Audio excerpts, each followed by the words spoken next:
Students, how are you? Hope सभी बच्चे अच्छे होंगे.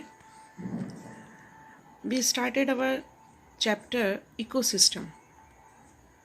In the previous video, we have discussed about something about the ecosystem introduction.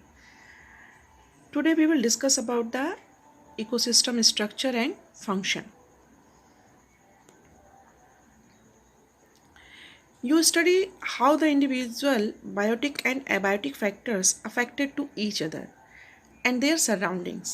Let us look at these components in a more integrated manner and see how the flow of the energy take place within these components of the ecosystem. Interaction of biotic and abiotic component result in a physical structure that is the characteristic for each type of ecosystem. हर ecosystem के लिए abiotic components और biotic components एक दूसरे पर physically एक dependent होते हैं. Identification and enumeration of the plant and the animal species of an ecosystem give its species composition. जो स्पीसीज की कंपोजिशन है, प्लांट की हो चाहे एनिमल की हो, प्लांट में भी डिफरेंट टाइप की स्पीसीज हैं, एनिमल्स में भी डिफरेंट टाइप की स्पीसीज हैं. ये एक जो कंपोजिशन देती हैं एक दूसरे को, ये कहलाता है ecosystem. Vertical distribution of different species occupying different level. Her different level पर जो डिस्ट्रीब्यूशन किया गया है स्पीसीज का, ये लेवल कहलाता है स्ट्रैटिफिकेशन. ये याद रखिएगा, different species occupying at the different level is called the stratification.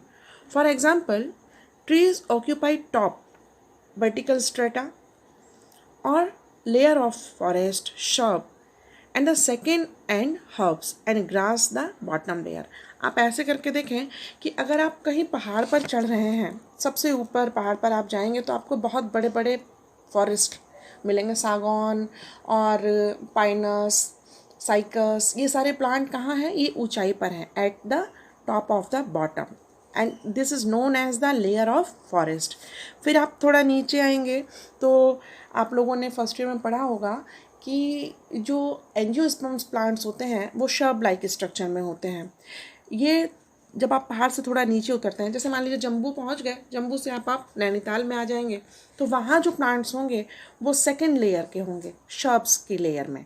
Okay, then when you come into the our side, मैदानी भाग में, तब क्या यहाँ पर grasses at the bottom layer grasses, यानी जो लेयर बनी हुई है टॉप से लेकर के बॉटम लेयर तक जो डिस्ट्रीब्यूशन हुआ है स्पीसीज का, ये क्या कहलाता है? Stratification.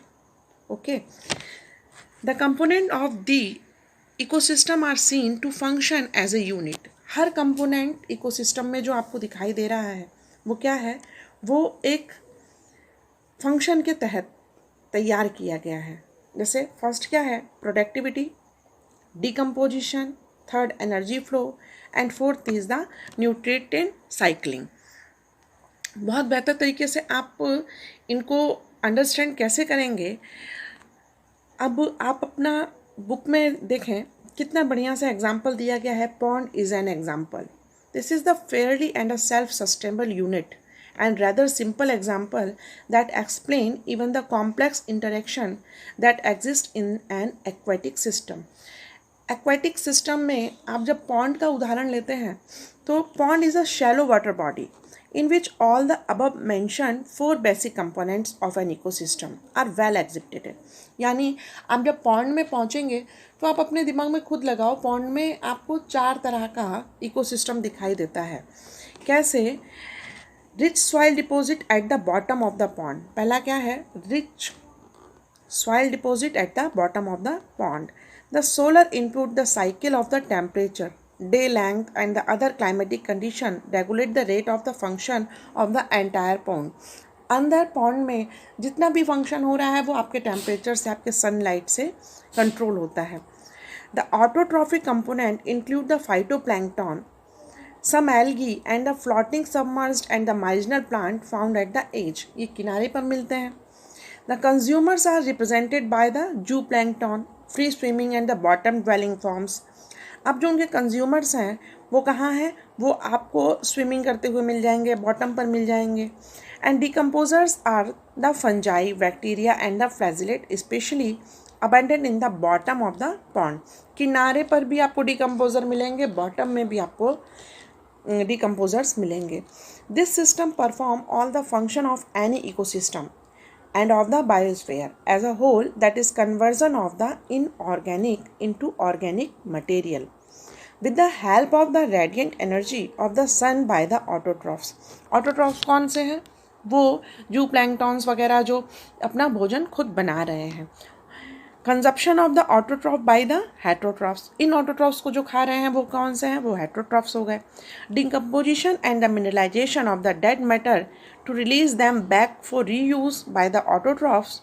This event are repeated over and over again. क्या? पहले autotroph, then heterotroph, then decompositions करने वाले decomposers. This event are repeated over and over again. यही चीज़, ये साइकिल हमारी चलती रहती है. There is the unidirectional movement of energy. एक डायरेक्शन में चलने वाली हायर ट्रॉपिक लेवल से heat off to the environment तक, जहाँ पर एनवायरनमेंट हीट दे रही है, भोजन बन रहा है. भोजन बनने के बाद से ऑटोट्रॉफ्स हेटरोट्रॉफ्स द्वारा खाए जा रहे हैं. हेटरोट्रॉफ्स को रीयूज़ करने के लिए डिकम्पोजर अपना काम कर रहे हैं बहुत बेहतर तरीके से. चलिए हम वीडियो में देखते हैं, वहाँ पर समझेंगे. ठीक है, चलो.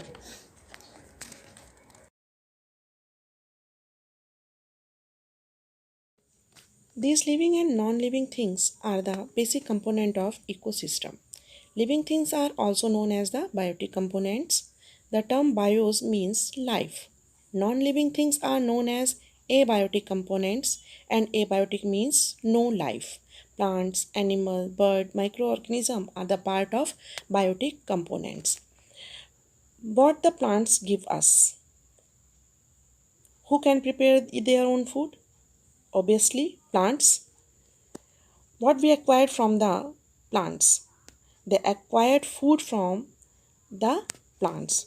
So we can classify these biotic components further into two types. The first type is the producers, means autotrophs. They can make their own fruits. And consumers, it is the heterotrophs. They depend upon the organism. And consumers are divided into the primary herbivorous, and they feed on the plants. Now, those feed on these primary consumers called the secondary consumers. Can you name any? Fox, rat.